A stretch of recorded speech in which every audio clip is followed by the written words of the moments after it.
જય ભીમ, નમો બુદ્ધાય. તો આગલા વિડીયોમાં જે આપણે જાણ્યું હતું એ અધૂરું હતું, એ આપણે આ વિડીયોમાં જાણીશું.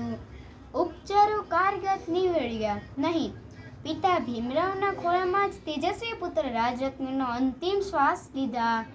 અસહાય વાતાવરણે શાંત રમાબાઈના રૂપને વાચા આપી. તેમણે બાબા સાહેબને કહ્યું કે તમે કહેતા હતા કે આપણો દીકરો રાજરત્ન દેશ પર રાજ કરશે, તો હવે કેવી રીતે રાજ કરશે?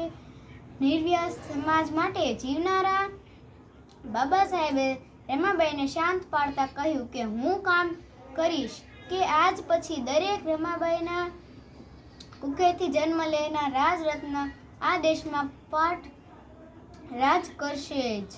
બાબા સાહેબના આજીવમાં સંતાનનું સંપડ્યું નહીં, તેનું ભારે દુઃખ હતું. સંસારિક જીવનમાં આંબેડકર દંપતીને 4 દીકરા યશવંત, રમેશ, ગંગાધર, રાજરત્ન અને એક દીકરી ઇન્દુ પ્રાપ્ત થયા હતા. તેથી 3 પુત્ર તથા એક પુત્રી અવસાનથી બાબા સાહેબ અને રમાબાઈના જીવનનું હળવાઈ ગયું હતું. એક દિવસ માતા રમાબાઈ પણ સંતાનોના મૃત્યુ આધાર ભીમરાવ આંબેડકર રમાબાઈ આશક્ત બની ગયા હતા. બાબા સાહેબે સુકાઈ ગયેલા વૃક્ષ સમાન બની ગયું હતું રમાબાઈનું જીવન. જય ભીમ, નમો બુદ્ધાય. આજે બસ આટલું જ, આગળનું કાલે. અને જો તમને મારો વિડીયો ગમ્યો હોય તો લાઈક, શેર અને ફોલો જરૂર કરજો. અને જો તમને આને આગળનો પાર્ટ જાણવો હોય તો કમેન્ટ જરૂર કરજો.